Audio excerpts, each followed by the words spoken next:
বিসমিল্লাহির রহমানির রহিম। উপস্থিত প্রিয় সাংবাদিকবৃন্দ, আসসালামু আলাইকুম। সাম্প্রতিক সময়ে ঈদের পশুহাটকে কেন্দ্র করে অন্যান্য আইনশৃঙ্খলা বাহিনী রক্ষাকারীর সাথে র্যাব ফোর্সেস ও রাজধানী শহর দেশের বিভিন্ন এলাকায় চেকপোস্ট স্থাপন করেছে এবং পশুর হাটসমূহে কন্ট্রোল রুম স্থাপন করেছে। এর পাশাপাশি র্যাব সারা দেশে নিম্নবর্ণিত কার্যক্রমগুলো পরিচালনা করে আসছে। নিরাপদে গবাদি পশু হাটসমূহে নিয়ে যাওয়া নিশ্চিত করতে ব্যাটালিয়নসমূহ তাদের নিজস্ব দায়িত্বপূর্ণ এলাকায় রোবাস্ট পেট্রোলিং পরিচালনা করছে। এছাড়াও ঝুঁকিপূর্ণ গুরুত্বপূর্ণ এলাকাসমূহে নিরাপত্তা নিশ্চিত করতে চেকপোস্ট পরিচালনা করছে। পবিত্র ঈদুল আজহা উপলক্ষে রাজধানী সহ বিভিন্ন শহরে জনসমাগম তুলনামূলকভাবে কম হয়ে থাকে। সেই জন্য পশু ব্যবসায়ীদের কাছ থেকে পশু বিক্রির টাকা ছিনতাইয়ের মতো ঘটনার প্রতিরোধে র্যাব কার্যকরী ব্যবস্থা গ্রহণ করেছে।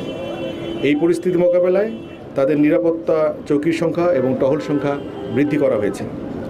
কোরবানির পশুর হাটে ক্রেতাদের ভোগান্তি রোধে কন্ট্রোল রুম এবং ওয়াচ টাওয়ার স্থাপন করা হয়েছে।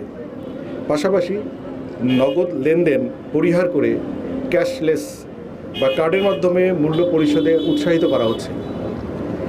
জাল টাকা প্রতিরোধ এবং শনাক্তে প্রয়োজনীয় সরঞ্জাম প্রস্তুত রাখা সহ জাল টাকা উৎপাদনকারীদের বিরুদ্ধে অভিযান অব্যাহত রয়েছে।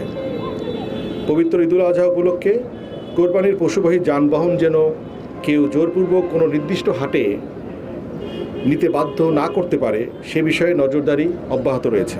পাশাপাশি সামাজিক যোগাযোগ মাধ্যমে ঈদ এবং কোরবানিকে কেন্দ্র করে গুজব বা বিভ্রান্তিকর পোস্ট প্রচারকারীদের বিরুদ্ধে তাৎক্ষণিক আইনানুগ ব্যবস্থা গ্রহণ করা হবে।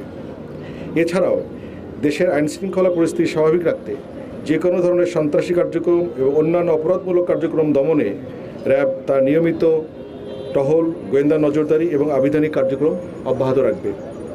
পরিশেষে সকলের প্রতি শুভকামনা রেখে আমি আমার বক্তব্য শেষ করছি। আপনাদের সকলকে অসংখ্য ধন্যবাদ।